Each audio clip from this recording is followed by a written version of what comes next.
Je mélangeais des légumes quoi. Nature courgette, nature comment ça s'appelle là, concombre, puis na mélangé na aubergine. Donc malangwa na biso yango awa na tion na mai ici. Malangwa na biso yango na tion na sukoli yango na mai na citron. Mai ya moto na citron na tiki yango ezwa temps. Na tiki yango ezwa temps. Na tiki yango ezwa temps. Et puis tokoyeba so kosukola yango nsima. Tokosala sauce na biso bien. Puis tant sauce na biso ekobela.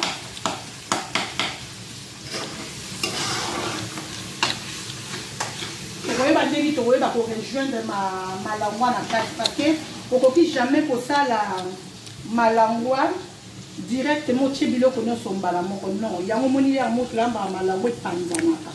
Donc il faut kosala même sauce ebeli mpenza bien otie mwa mai moke sauce ntango ekobela bien et puis aussi malangwa na yo bien osukolaki yango na citron miki yango mpenza bien salité zei nyonso ki ya mbisi oyebi ke mbisi ezalaka vraiment na zei mingi mbisi ya zei elongwe et puis okoyeba korejoindre yango mwa mbuma na biso ya pilipili ezala koke. Bon tozosala nyonso tu tozosalisa et puis toyeba ndenge tozosala. Alamba.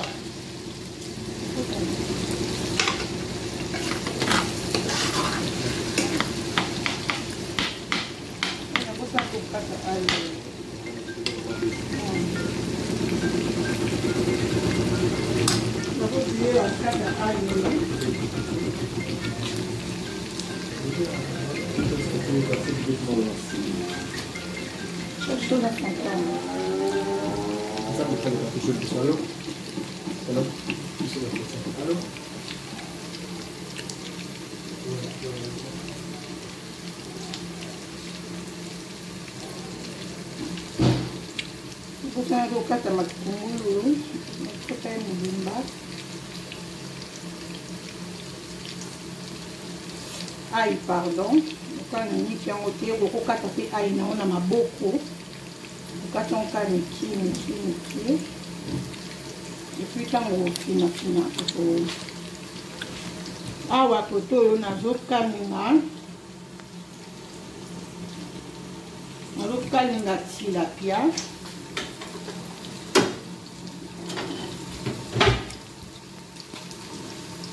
Et puis, tu les fais un peu bien. Tu bouillon. Il y a au cas où ils aura vraiment ma cambouille. Je vais utiliser ces bouillons là. Allez mélanger dans le bouillon. Ma tourou, muscade, du tout ma caille. Et puis je vais saisonner ma langue en maïs. Je vais foutre un moto. Comme la malangwa na saucisse salade.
Maintenant, l'autre escargot.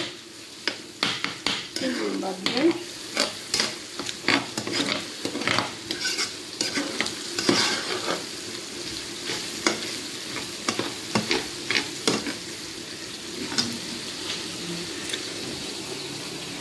Et puis, na kozwa malangwa na biso na ye nango awa po na sukola ngo penga bien.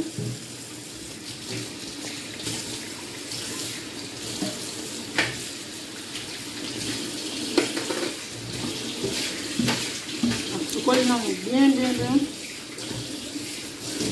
Ça, c'est nango pas malangwa.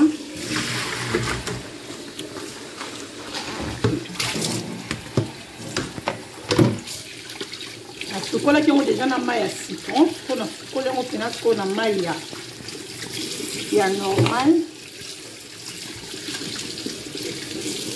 Qu'on a déjà préparé la mot et que le côte à la maison.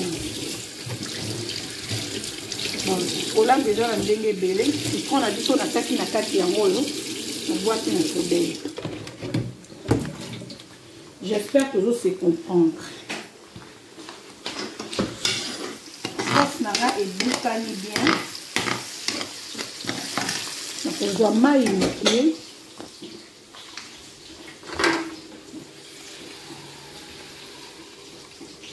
Donc on a mis ça dans la sauce maintenant la salade. Moi maille pas avec pour sauce et ça on a bien.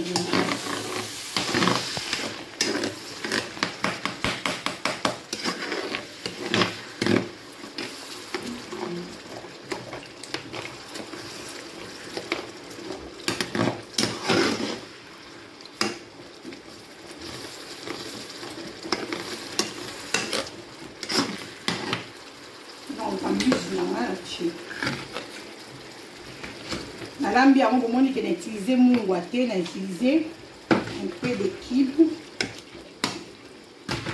Nakokai pe ko saison, koki pe ko saisonner pe mbisi na yo. Mais oyo nga na saisonner yango te, na saisonner biloko nyonso mbala moko et puis nazwika mbisi na bwaki boyi mikolo tokomo banga mwa mafuta mingi, tokomo banga mwa mbisi, mwa mungwa mingi. Pour mosala biloko nyonso na modération. Sikolo nakosala boye pe yeba kozwa mbuma na ngai ya pilipili na bwaki ya kote na kokanga sikolo mofinuku po biloko na ngai nyonso nasali ezwa sens. Nasali mofinuku nasali lokola tobosani mwa moke toye sikolo na tilapia na biso. Monsieur doit le bac. Maintenant, tu peux trouver l'ambi qui a la canne, la CP, oui.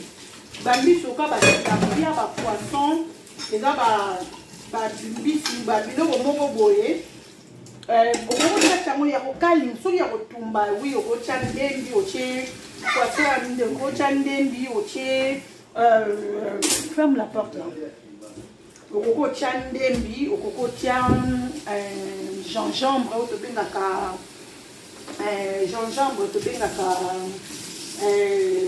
tangawisi, au coco kotia bouillon na biso oyo, ou bien au coco kibe normal, dengeka yo moko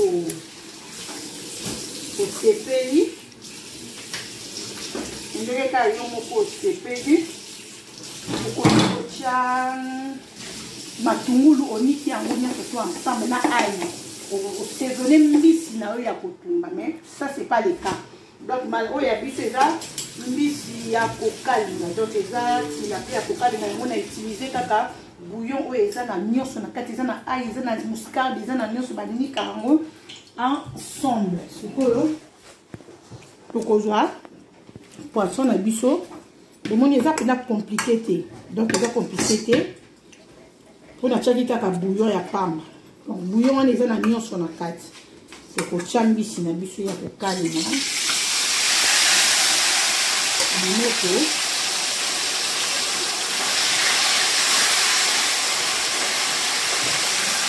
Voilà.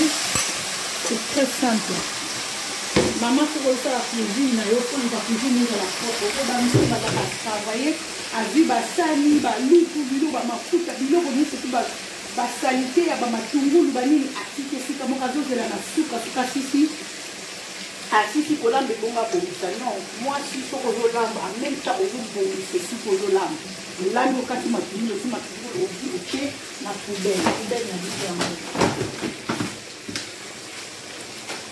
poubelle na biso yango ozwi otie na poubelle osaleli mwa nzungu moko osilisi kosalela bassin na oyo ya mosala kotika yango salite te po mwasi okoki kolamba te basani na yo otika mpona moto mosusu aya kosukolela ye ezalaka malamu te biso ntango tobandaki kopola mama na biso na bandaki komona ye akoki kolamba azolamba azosala mosala na ye azolamba azosukola kondima kutu teke moto alambi ntango akosilisa kolamba oleki wana apres 3 minutes apres 2 minutes apres 1 minute okoyeba kutu teke moto awuti kolamba parceke ntango azolamba azobongisa esika na ye oyo azolambela mais bamama mosusu toza na ka wana te tozalaka na mwa bodembo ya des fois soko ozolamba ozwi basalite nyonso otiki wana to so moto akoti na cuisine fo yebakaki baote kolamba pondu awa baote kolamba madesu awa ezalaka vraiment malamu mingi te donc il faut kobongisa esika oyo ozolamba te kokontrole biloko na biso totiaki na moto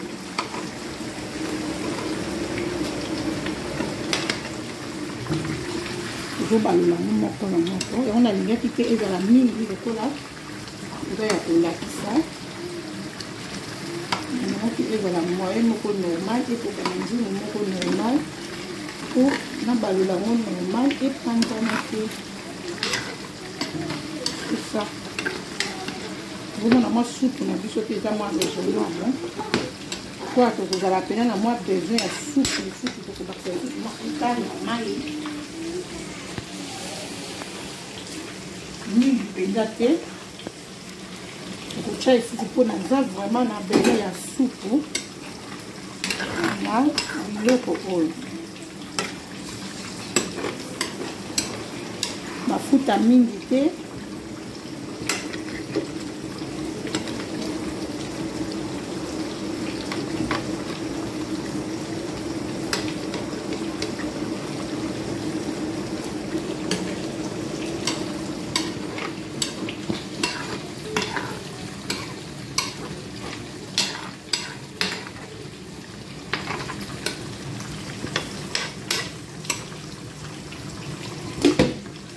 poisson na biso bato bazotuna be alambi malambo alambi poisson na biso tokolia yango na fumbo deja yango sebelaki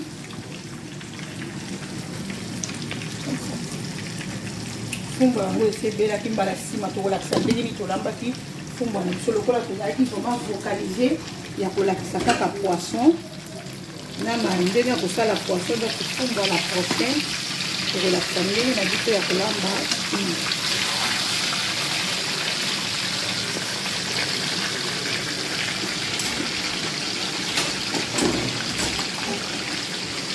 ok biloko ndenge biloko na biso lambami supu na biso ekomi soko bloke fo tozela kaka supu ebloke mwa moke epuis tokoyeba kosala mpena supu moule moko ya te oyo ya lelo eza na makemba te ya mbala wana tosalaki ezalaki na makemba mais ya lelo eza na makemba te ya lelo tokolia yango na semoule que le Seigneur vous bénisse ezalaki ya bino mama tolo na se évangéliste Anne Kalambai tokabolaka ta masolo ya boye ndenge nini ya kolamba po bana na biso baza koya bazokota lelo na bamabala bayeba balambaka cuisine congolaise ndenge nini po toboti bango na poto mais baza na mentalité ya France ya poto mais baza bacongolaise bana biso ya mibali bazobalana na bikolo misusu epi bana na biso basi bazobalana na bikolo misusu epi tolakisa bango lolenge nini ya kolamba mpe ya kovanda na libala to ya kobatela ndako na yo. Que le Seigneur vous bénisse. Kolo Yesu Masiya akozongi te tokutani na video ya bilubu ya Nzambe oyo ezolanda. Merci.